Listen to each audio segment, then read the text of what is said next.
आगे देखो, 43,120 को पी क्यू आर में इस प्रकार बांटा जाता है कि पी का हिस्सा और क्यू आर के कुल हिस्से का रेशियो 4:7 है। यस, और क्यू के शेयर और पी आर के कुल शेयर का रेशियो 2:5 है। आर का शेयर कितना है मेरे भाई? ये बहुत सिंपल बात है, बहुत सिंपल टाइप है। ये 3 लोगों के बीच बांटा गया 43,120 रुपए। पी का जो हिस्सा है वो क्यू और आर के कुल हिस्से का, यानी कि क्यू प्लस आर का 4/7 है। पी का हिस्सा क्यू प्लस आर का 4/7 है। आप बोलोगे यस सर। उसके बाद आप मुझे बताओ, क्यू का जो शेयर है वो पी आर के कुल शेयर का, पी आर के कुल शेयर यानी कि पी प्लस आर का 2/5 है, 2/5 है, 2/5।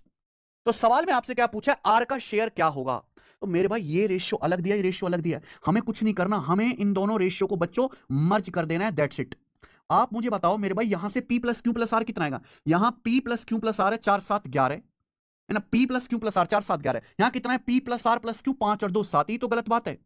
इन दोनों रेशियो को मर्ज करने के लिए P plus Q plus R की वैल्यू सेम करनी पड़ेगी। यहां P plus Q plus R कितना है? 4 7 11 है। यहां P plus Q plus R कितना है? दोनों को ऐड करो, ऊपर नीचे 7। तो 11 7 को इक्वल बना लेते हैं ना, 77। 77 बनाने के लिए भाई यहां है 11, 11 को 77 बनाने के लिए ऊपर नीचे 7 से गुणा करेंगे, 7 से गुणा करेंगे मेरे प्यारे बेटे, आ जाएगा 28/49, 28/49। यहां 77 बनाने के लिए टोटल 7 है, टोटल 7, 77 बनाने के लिए ऊपर नीचे 11 से गुणा करेंगे, 11 से गुणा करेंगे तो 11 दूनी 22 और 11 पंजे 55 हो जाएगा। यानी कि टोटल हमने बना दिया P plus Q plus R 77, total 77। पूछा है इसमें आर का शेयर क्या होगा, आर का हिस्सा पूछा है। आप मुझे तो पी का शेयर कितना आ गया? 28 आ गया। क्यू का शेयर कितना आ गया? 22 आ गया।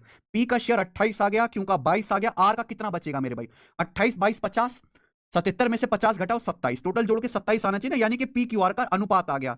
अगर आपसे पी क्यू आर का रेशियो पूछा होता तो ये आंसर होता, रेशियो नहीं पूछा है, लेकिन आपसे आर का शेयर पूछा है मेरे भाई, तो आर का जो शेयर आएगा वो 27 यूनिट आएगा मेरे प्यारे भाई। टोटल कितना है? 77 में से 77 में से ही आ गया बच्चे। क्लियर है? टोटल पैसा कितना है? 43,120 रुपए का, 43,120 रुपीज का, ये मेरा आंसर है। और मैं देख सकता हूं कि 9 का मल्टीपल आएगा, 5 1 6 7 2 9, 9 का मल्टीपल है, 2 2 4 4, ये भी 9 का मल्टीपल है, 6 1 7 4 11, 9 का मल्टीपल नहीं है, 9 का मल्टीपल नहीं। इन दोनों में से एक आंसर आएगा भैया, आंसर इन दोनों में से एक आएगा।